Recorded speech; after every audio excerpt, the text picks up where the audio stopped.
Right. Krishna ఉన్నారు Chicago నుంచి. కృష్ణ గారు. Good afternoon madam.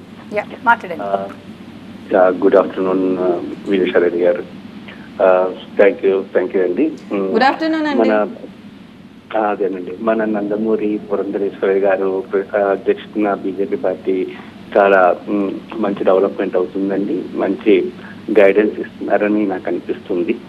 అదేవిధంగా మన ఇంతకుముందు పూర్వ అధ్యక్షులు వారు ఆయన మన సోమ్ వీరాజు గారు చెప్పారు కదా సార్, ఒకసారి చెప్పారండి, మీరు యాజ్ ఎ డాక్టర్ మనకి ఏదైనా స్వచ్ఛమైన మెడిసిన్ ఏదైనా అంటే మందు ఆల్కహాలిక్ యాజ్ ఎ డాక్టర్ మీరు ఏమైనా ప్రిస్క్రైబ్ చేయగలరా మేడం? స్పెసిఫిక్ బ్రాండ్ అయితే ఎంత తాగినా మనిషికి అనారోగ్యం కుదరదు రాదు అని భవిష్యత్తులో అటువంటి లిక్కర్ ఏవైనా మనం బీజేపీ వాళ్ళు ఏపీలో తక్కువ ధరలకి ఏమైనా భవిష్యత్తులో మన చంద్రబాబు నాయుడు గారితో మనం ఏమైనా ఆంధ్రప్రదేశ్లో ఒక చీప్ మంచి లిక్కర్ అందరికీ అందుబాటులో 24/7 అందరికీ తాగడానికి అనువుగా ఉండే పథకం ఏదైనా మనం ఏమన్నా భవిష్యత్తులో ఇంట్రడ్యూస్ చేయగలుగుతామా మన నందమూరి పురంధరేశ్వరి గారు ఆధ్వర్యంలో మన పార్టీ?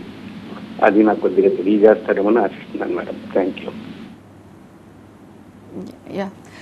కృష్ణ గారు, మీరు నిజంగా నందమూరి పురంధేశ్వరి గారు, దగ్గుబాటి పురంధేశ్వరి గారు అధ్యక్షురాలు అయ్యాక చాలా అంశాల మీద పోరాటం చేయడం జరిగింది. దాంట్లో అంటే ఇప్పుడు మెయిన్గా మన సోర్స్ ఆఫ్ ఇన్కమ్ చూడండి.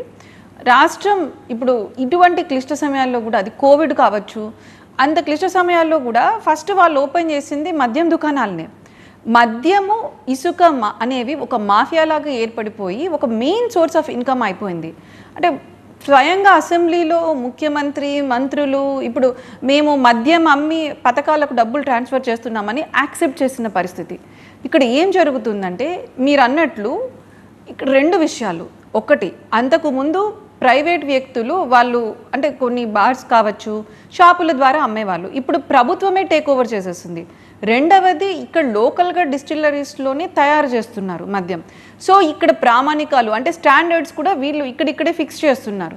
ఇక్కడ ఒక ట్రాన్స్పరెన్సీ లేదు, హానెస్టీ లేదు. దీనివల్ల ఏం జరుగుతుందంటే పీపుల్కి ఇక్కడ లో quality liquor at very high cost దొరుకుతూ ఉంది.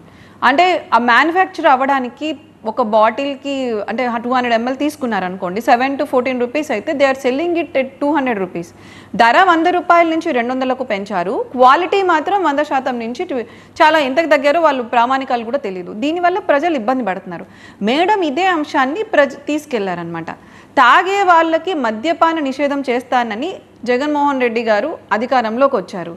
కానీ నేను మద్యం రేట్లు పెంచడం వల్ల మద్యపాన నిషేధం తెస్తున్నానని చెప్పడం ఎంతవరకు కరెక్ట్? It's hypocrisy. తాగాలనుకునే వాళ్ళు 100 రూపాయలు పెట్టినా తాగుతారు, 200 పెట్టినా తాగుతారు. సో యావరేజ్గా అంతకుముందు 3000 అయ్యే ఖర్చు ఇప్పుడు డబల్ అయిపోయింది. అండ్ దాంతోపాటు ఆరోగ్య సమస్యలు. నేను మొన్న దీని గురించి ఎలక్షన్ మేనిఫెస్టో కమిటీలో పాల్గొనడం జరిగింది. దాంట్లో మాకు మద్యం నియంత్రణ ఎలా తీసుకురావాలి అనే దాని మీద డెఫినెట్గా ఒక చర్చ జరిగింది. మేడం గారి ఆధ్వర్యంలో మేము కొన్ని నిర్ణయాలు తీసుకున్నాము. ఇప్పుడు పొత్తు కూడా కుదిరింది కాబట్టి regulation of alcohol in Andhra Pradesh will be a priority. అంటే ఏ విధంగా తేవాలి, మద్య నియంత్రణ తేవాలి. ఫస్ట్ మద్యపాన నిషేధం చేయాలంటే ఫస్ట్ మద్య నియంత్రణ ఎలా చేయాలనే దాని గురించి మేము చర్చించాము. దాంట్లో ముఖ్యంగా డీ అడిక్షన్ సెంటర్స్. ఇప్పుడు అలవాటు పడిపోయిన వాళ్ళు మానాలంటే ధరలు పెంచితే మానరండి.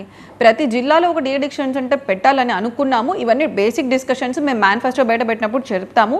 ఇలానే కాకుండా ధరల నియంత్రణ, దాంతోపాటు క్వాలిటీ మేనేజ్మెంట్. ఇప్పుడు పెట్రోల్ బంక్స్లో ఎలాగైతే మనకు టెస్టింగ్ మెకానిజమ్స్ ఉంటాయో, మీరు కావాలంటే పెట్రోల్ టెస్ట్ చేసుకోవచ్చో, అదేవిధంగా ఒక ట్రాన్స్పరెంట్ మెకానిజంని మనం ఎక్కడైతే సెల్ చేస్తున్నారో అక్కడ. అండ్ దాంతోపాటు year by year reduction of the dependence తగ్గించుకుంటూ, మనకు కేవలం మద్యం మీద వచ్చే ఇన్కమ్ డిపెండెన్స్ తగ్గించుకుంటూ రావాలి. ఇలాంటి ఎన్నో మెజర్స్ మేము డిస్కషన్ చేయడం జరిగింది. Just 15 days back I was there in the election manifesto committee.